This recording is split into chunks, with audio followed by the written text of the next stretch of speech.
آپ کو معلوم ہے کہ جو آئندہ جو جمعرات کی رات ہے، یہ جمعرات دن گزرے گا، آگے جو رات ہوگی 13 فروری، وہ 14 شعبان المعظم ہے، اور محبوب کریم علیہ الصلوۃ والسلام نے جو ارشاد فرمایا کہ حضرت سیدنا علی المرتضیٰ کرم اللہ تعالیٰ وجہ الکریم اس حدیث کے راوی ہیں، اور میں یہ کتاب اس لیے لایا ہوں کہ مجھے اس سال بھی یہ سوالات یعنی ابھی ایک ہفتہ پہلے آنا شروع ہو گئے کہ او جی کتنے لکھے ہے جی شب برات منانی، شب برات کا کوئی کانسیپٹ نہیں ہے۔ اس وقت 5-6 حدیثیں میرے پاس سیاستہ کی کتابوں میں سے یہ موجود ہیں، یہ سنن ابن ماجہ میں یہ حدیث موجود ہے، دوسری حدیث ترمذی اور ابن ماجہ میں موجود ہے، تیسری حدیث جو ہے یہ امام بہقی علیہ الرحمٰن دعوات کبیر میں اسے سے نقل کیا، اور جو چوتھی حدیث ہے جسے امام احمد نے اور امام ابن ماجہ نے نقل کیا۔ اتنی حدیثیں موجود ہیں۔ اب یہ حدیثوں میں کیا ہے، اور جو لوگ منع کرتے ہیں ان کی فکر دیکھیں۔ ترمذی اور ابن ماجہ میں حدیث پاک موجود ہے، اور امام ترمذی کے استاد ہیں امام بخاری علیہ الرحمہ، وہ فرماتے ہیں کہ میں نے اپنے استاد امام بخاری سے سنا، وہ اس حدیث کی تضعیف کرتے تھے۔ حضرت عائشہ صدیقہ رضی اللہ تعالیٰ عنہ فرماتی ہیں کہ ایک رات محبوب کریم علیہ الصلوۃ والسلام اچانک آپ اپنے بستر سے تشریف اٹھے اور باہر تشریف لے گئے، تو میں محبوب کریم علیہ السلام کی تلاش میں نکلی، تو میں نے محبوب کریم علیہ الصلوۃ والسلام کو جنت البقیع مدینہ منورہ کے قبرستان میں جا پایا۔ جب محبوب کریم علیہ الصلوۃ والسلام نے مجھے دیکھا تو آپ نے ارشاد فرمایا، کیا تمہیں خدشہ تھا کہ اللہ اور اس کے رسول صلی اللہ علیہ وسلم تم پر کوئی زیادتی کریں گے، یعنی میں آپ کی باری کا وقت میں کہیں کسی اور جگہ پر گزاروں گا؟ اس کے بعد ایک جملہ چھوڑ کے محبوب کریم علیہ السلام نے ارشاد فرمایا، عائشہ یہ جو آج کی رات ہے، میں بسم و گداد بستر کو چھوڑ کر اگر نکلا ہوں قبرستان آیا ہوں تو وجہ کیا؟ حضور فرماتے ہیں کہ ان اللہ تعالی ینزل لیلۃ النصف من شعبان الی السماء الدنیا فیغفر لاکثر من عدد شعر غنم کلب۔ اے عائشہ، آج کی رات یعنی شعبان کی درمیانی شب، 14 راتیں گزر جائیں 15ویں شب، اللہ تعالیٰ آسمان دنیا کی طرف نزول جلال فرماتا ہے، یعنی اہل دنیا کی طرف اللہ تعالیٰ رحمت کے ساتھ متوجہ ہوتا ہے، اور حضور فرماتے ہیں آج کی رات اللہ تعالیٰ بنو کلب کی بکریوں کی بالوں کی تعداد سے بھی زیادہ لوگوں کی مغفرت فرماتا۔ اب جب محبوب کریم علیہ الصلوۃ والسلام کسی وقت کے دورانیے کو مغفرت کی گھڑی بتائیں کہ اس گھڑی میں اتنی مغفرت ہوتی ہے، اور بندہ کہے لو جی ایک ہی تو آیا جی، اب اصل میں وہ ظالم خواہ وہ مولوی ہو، کسی مسلک کا ترجمان ہو،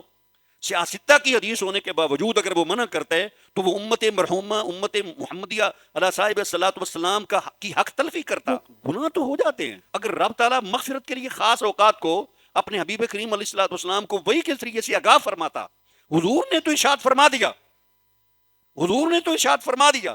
کہ اس رات میں بنو کلب، اور بنو کلب کی بکریاں حضور نے بطور خاص کیوں انہیں تشبیہ کے لیے استعمال کیا؟ محدثین فرماتے ہیں کہ عرب کے جتنے قبیلے تھے ان قبیلوں میں سب سے زیادہ بکریوں والا قبیلہ بنو کلب تھا، تو ایک بکری کے بھی بہت سارے بال ہوتے ہیں، اور بہت ساری بکریوں کے پورے قبیلے میں ممکن ہے 100 بندوں نے بکریاں رکھی ہوئی ہوں، ہر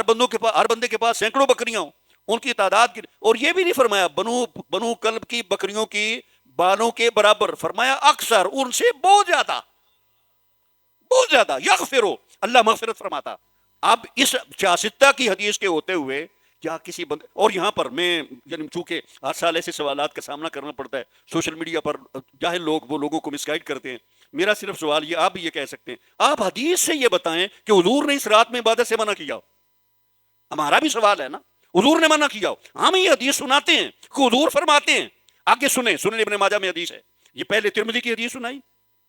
اور ابن ماجہ شریف میں بھی یہ حدیث موجود ہے، دوسری حدیث سنیں ابن ماجہ شریف میں محبوب کریم علیہ السلام سے یہ حدیث حضرت علی المرتضیٰ کرم اللہ تعالیٰ وجہ الکریم نے روایت فرمائی، حضور فرماتے ہیں کہ نبی کریم علیہ السلام نے فرمایا اذا كانت لیلۃ النصف من شعبان فقوموا لیلها وصوموا یوما، اے علی رضی اللہ تعالیٰ عنہ، جب بھی رمضان شعبان المعظم کی درمیانی شب آئے تو اس رات کو اللہ کی عبادت کرنا، قیام کرنا، اور اس کے اگلے دن کا روزہ رکھنا، اس رات کا قیام کرنا اور اگلے دن کا روزہ رکھنا۔ سیاستہ، یہ بڑی ایک مصیبت ہے کہ لوگ اگر کسی بندے نو حدیث پاک سیاستہ دی بھی ہوئے نا تو انہوں نے مزاج دے یہ مسلک دے خلاف ہونے، یہ حدیث ضعیف ہے، یہ ہے کو نہیں، یہ کوئی سیف الملوک کا شعر نہیں ہے، کوئی حکایت نہیں ہے، یہ سیاستہ کی حدیثیں ہیں۔ اب اگر ان پر بھی معاذ اللہ ایمان نہیں رکھنا، اور دوسری بات، کیا جو علماء ان احادیث طیبہ کی روشنی میں امت مسلمہ اللہ صاحب الصلوۃ والسلام ان کی رہنمائی کرتے ہیں کہ ان راتوں سے یار فائدہ اٹھاؤ، کیا وہ لوگوں کو چکلوں کی دعوت دیتے ہیں؟ عقل ماری گئی بھئی، رات کو قیام کریں گے، کسی رات کیا توبہ کرنا یہ منع؟ بھئی رابطہ ہی کوئی نہیں، کیوں لوگوں کو منع کرتے ہو؟ جبکہ کلی احادیث طیبہ یہ موجود ہیں، حضور نے فرمایا جب یہ درمیانی شب آئے تو رات کو قیام کرنا اور دن کو روزہ رکھنا. فإن اللہ تعالیٰ ينزل فيها لغروب الشمس إلى السماء الدنيا. اللہ تعالیٰ اس رات میں سر شام ہی سے، غروب آفتاب ہی سے آسمان دنیا کی طرف نزول جلال فرماتا ہے، تجلی فرماتا ہے. اور یہ حدیث پاک کے الفاظ ہیں. اب اللہ کے نبی جو آوازیں سن سکتے ہیں، ہم تو نہیں سن سکتے. حضور فرماتے ہیں فَيَقُولُ، سر شام ہی سے جب 15ویں شعبان المعظم کی رات آتی ہے، اللہ تعالیٰ کی بارگاہ سے یہ اعلان کیا جاتا. فَيَقُولُ، اللہ فرماتا ہے اللہ من مستغفر فاغفر لہ، اللہ فرماتا ہے 15ویں شعبان کی رات کو بطور خاص میرے بندو ہے کوئی بخشش کا طلبگار کہ وہ ہم سے معافی مانگے اور ہم اسے معاف فرما دے. سیاستہ کی حدیث ہے. اور میں کہتا ہوں اب اس کے مقابلے میں کوئی ایک ضعیف موضوع حدیث سنا دو کہ حضور نے منع کیا ہے، اور ہم تو یہ سیاستہ کی حدیثیں سنا رہے ہیں. اور یہ خدا را امت مسلمہ کی یہ مغفرت کا حق تلف نہ کرو. اگر کسی کی بخشش ہوتی ہے ہر وقت توبہ کی دعوت دینی چاہیے، اور یہ جو رحمت والے اوقات ہیں انہیں بطور خاص اہتمام کے ساتھ اجتماعی طور پر یا انفرادی طور پر. اگلا جملہ الا مسترزقن فارزقہ، اللہ فرماتا ہے سر شام سے لے کر صبح تک حق تعالیٰ کی بارگاہ سے یہ ندا دی جاتی ہے اے کوئی رزق مانگنے والا وہ ہم سے رزق مانگے اور ہم اسے رزق عطا فرمائیں. الا مبتلا فهو عافی، اے کوئی مصیبتوں میں گرا ہوا وہ ہم سے عافیت مانگے تو ہم اسے عافیت عطا فرمائیں. اللہ کدا و کدا، اللہ حضور فرماتے ہیں اس طرح کی ندائیں ساری رات چلتی رہتی ہیں حتیٰ یطلع الفجر، حتیٰ کہ طلوع فجر ہو جاتی ہے. یہ حضور کا پیارا دین ہے. اور بقیہ حدیث طیبہ انشاءاللہ 15ویں جو شب ہوگی اس میں